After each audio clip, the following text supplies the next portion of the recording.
ജീവിതാന്ത്യം വരെ ആദർശാധിഷ്ഠിത ജീവിതം നയിച്ച എം ലോറൻസിന്റെ മരണം വിവാദമാക്കാൻ സംഘപരിവാർ ശ്രമം. ലോറൻസിന്റെ ആഗ്രഹപ്രകാരം മൃതദേഹം മെഡിക്കൽ കോളേജിന് കൈമാറാൻ ബന്ധുക്കൾ തീരുമാനിച്ചപ്പോൾ അതിനെ അട്ടിമറിക്കാനായിരുന്നു ശ്രമം. ലോറൻസുമായി ഏറെ നാളായി പിണങ്ങിക്കഴിഞ്ഞിരുന്ന മകൾ ആശയെ ഉപയോഗിച്ച് സംഘപരിവാർ നടത്തിയ ശ്രമം ഹൈക്കോടതി ഇടപെടലോടെ ഒടുവിൽ പൊളിഞ്ഞു. മൃതദേഹം ആശുപത്രി അധികൃതർക്ക് കൈമാറി.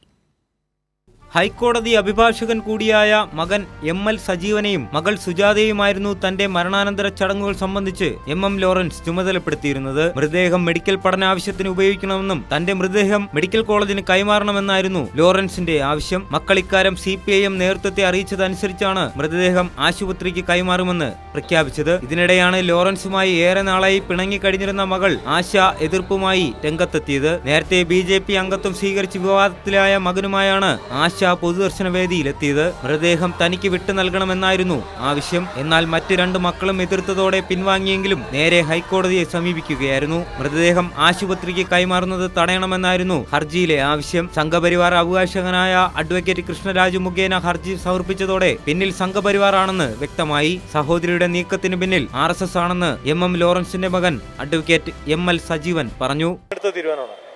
അപ്പച്ചൻ എന്നോട് പറഞ്ഞിട്ടുണ്ട് എങ്ങനെ വേണമെന്നുള്ളത്. അത് ഞാൻ പാർട്ടിയോട് പറഞ്ഞു. പാർട്ടി അങ്ങനെ തീരുമാനിച്ചത്. പുറകിൽ ചില അറസ്റ്റുകാരാണ്. ഇപ്പോൾ ഇവളുടെ പേരിൽ ഫേസ്ബുക്കിലും വേറെ ജനം TVയോ ഇതിലൊക്കെ വരുന്നുണ്ട്.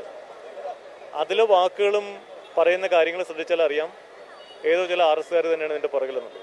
ഹർജി പരിഗണിച്ച ഹൈക്കോടതി മൃതദേഹം മെഡിക്കൽ കോളേജിന് വിട്ടു നൽകുന്നത് തടയണമെന്ന ആവശ്യം തള്ളി. പള്ളിയിൽ അടക്കം ചെയ്യാൻ നിർദ്ദേശം നൽകണമെന്ന ആവശ്യവും ഹൈക്കോടതി അംഗീകരിച്ചില്ല. എന്നാൽ തർക്കമുയർന്ന പശ്ചാത്തലത്തിൽ അന്തിമ തീരുമാനത്തിന് ആശുപത്രി അധികൃതരെ കോടതി ചുമതലപ്പെടുത്തി. അതുവരെ മൃതദേഹം മോർച്ചറിയിൽ സൂക്ഷിക്കണമെന്നും സിംഗിൾ ബെഞ്ച് നിർദ്ദേശിച്ചു. കോടതി ഉത്തരവ് അനുകൂലമായതോടെ മൃതദേഹം കൈമാറുന്നതിനുള്ള ചടങ്ങുകൾ ആരംഭിച്ചപ്പോൾ അത് അലങ്കോലപ്പെടുത്താനും ശ്രമമുണ്ടായി. മറ്റാരുടെയോ പ്രേരണയാലെന്ന വണ്ണം ആശയും BJP പ്രവർത്തകനായ മകനും സ്ഥലത്തെത്തി ചടങ്ങ് അലങ്കോലമാക്കാൻ ശ്രമിച്ചു.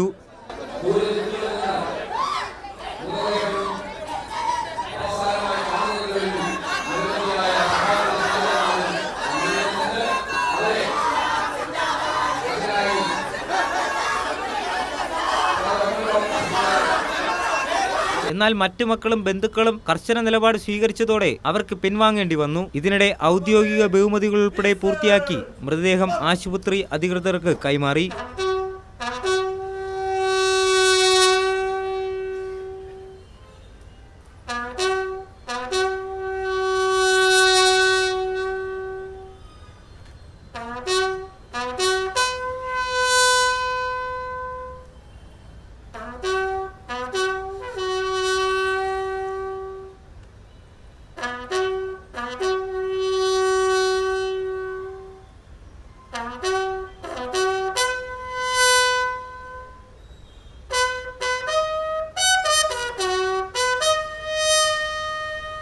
ടൗൺ ഹാൾ പരിസരത്ത് തിങ്ങി നിറഞ്ഞ ആയിരങ്ങളെ സാക്ഷിയാക്കി അന്ത്യയാത്രയ്ക്കായി മൃതദേഹം ആംബുലൻസിലേക്ക് മാറ്റി. തുടർന്ന് മെഡിക്കൽ കോളേജ് ആശുപത്രിയിലേക്ക്. കൈരളി ന്യൂസ്, കൊച്ചി.